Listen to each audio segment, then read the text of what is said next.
China's government has reportedly ordered its domestic airlines to stop accepting deliveries of Boeing jets and to halt purchases of aircraft parts from the U.S. A major shakeup tonight at Boeing after a string of scary incidents involving the aircraft. The company's CEO announcing today he will step down. Two overnight machinists at Boeing here in St. Louis are operating without a contract agreement. Workers have voted down a recent offer, and the current agreement expired at midnight. No one in Washington was prepared for the moment the news broke. It was like a political earthquake ripping through the White House. Reporters were shouting, advisors running in and out of rooms, and at the center of the storm, Donald Trump stood frozen for a few seconds, staring at the briefing paper as if someone had handed him a national betrayal disguised as a business memo. Boeing, America's pride, America's backbone, the company that put American engineering into the skies, had just announced that part of its aircraft production was shifting to Mexico.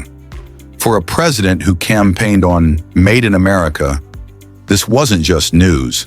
This was a shock, a personal insult, and a direct threat to the American economy. Within minutes, Trump demanded an emergency meeting.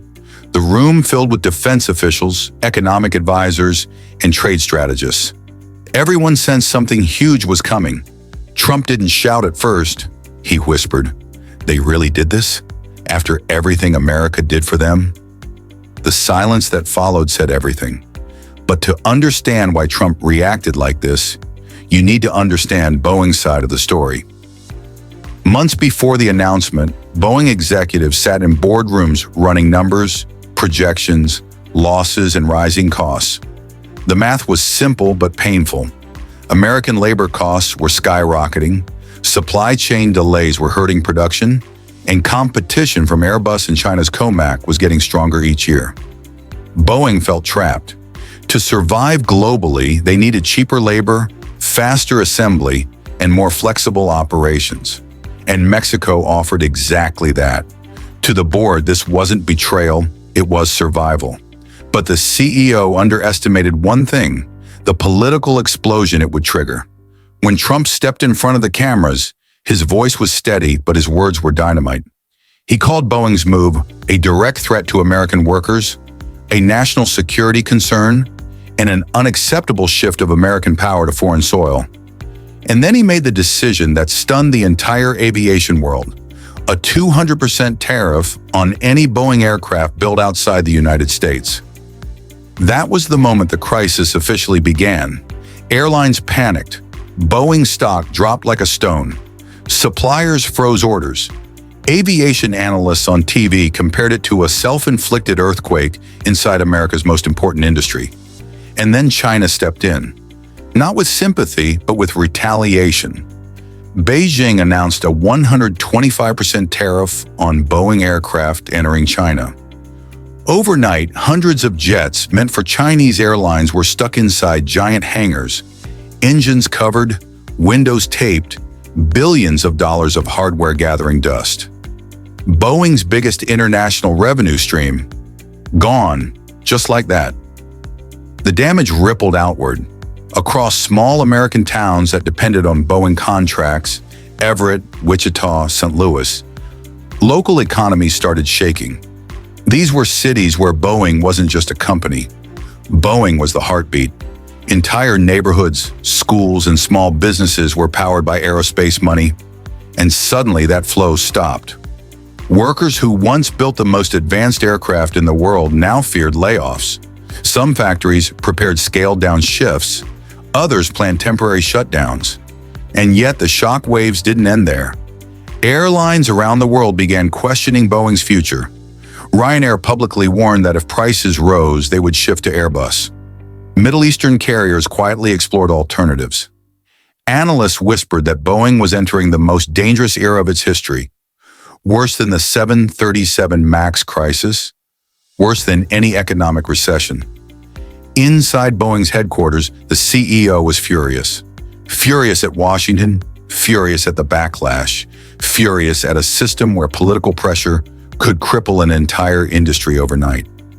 He argued that Boeing had the right, no, the obligation to compete globally. But the argument didn't matter anymore. The narrative had already escaped boardrooms and entered living rooms. Americans weren't thinking about supply chains or global competitiveness. They were thinking about loyalty, patriotism, jobs. The country felt betrayed, and the public reaction fueled Washington's aggression. Suddenly, the situation wasn't about one company moving assembly to another country. It had become a symbolic battle. Corporate survival versus national loyalty. Free market capitalism versus America First politics. Globalization versus patriotism. Two forces pulling in opposite directions, each convinced the other was destroying the country. Meanwhile, the rest of the world watched as America stumbled and competitors stepped forward. Airbus quietly increased production. China's Comac seized the moment to promote its C919 jet as a stable, non-political alternative. For the first time ever, the aviation market smelled weakness in its oldest giant. And back in Washington, behind closed doors, advisors warned Trump of the consequences. They told him, "Sir, this could collapse parts of the supply chain. Sir, this could make U.S. airlines abandon Boeing. Sir, this could trigger a global aviation war." But Trump stood firm. His argument was simple, blunt, and emotional. America supported Boeing for decades. Now it's time for Boeing to support America. To many Americans, that didn't sound wrong. To many others, it sounded dangerous. But regardless of which side you were on, one thing was clear. A line had been drawn, and crossing that line put both the company and the country on a collision course. So here we are, a nation divided between economic logic and political emotion, a global industry trapped between Washington and Beijing, a company caught between survival and loyalty, and a world watching to see who breaks first. Because this story hasn't ended. This isn't a resolved conflict. This isn't a finished chapter. This is the beginning of a shift, one that could reshape America's aviation future for decades. Maybe Boeing returns stronger. Maybe America reclaims control. Or maybe this is the moment the balance of the aviation world quietly tilts away from the United States. And if that happens, no one will call it a business decision anymore. They will call it the day everything changed.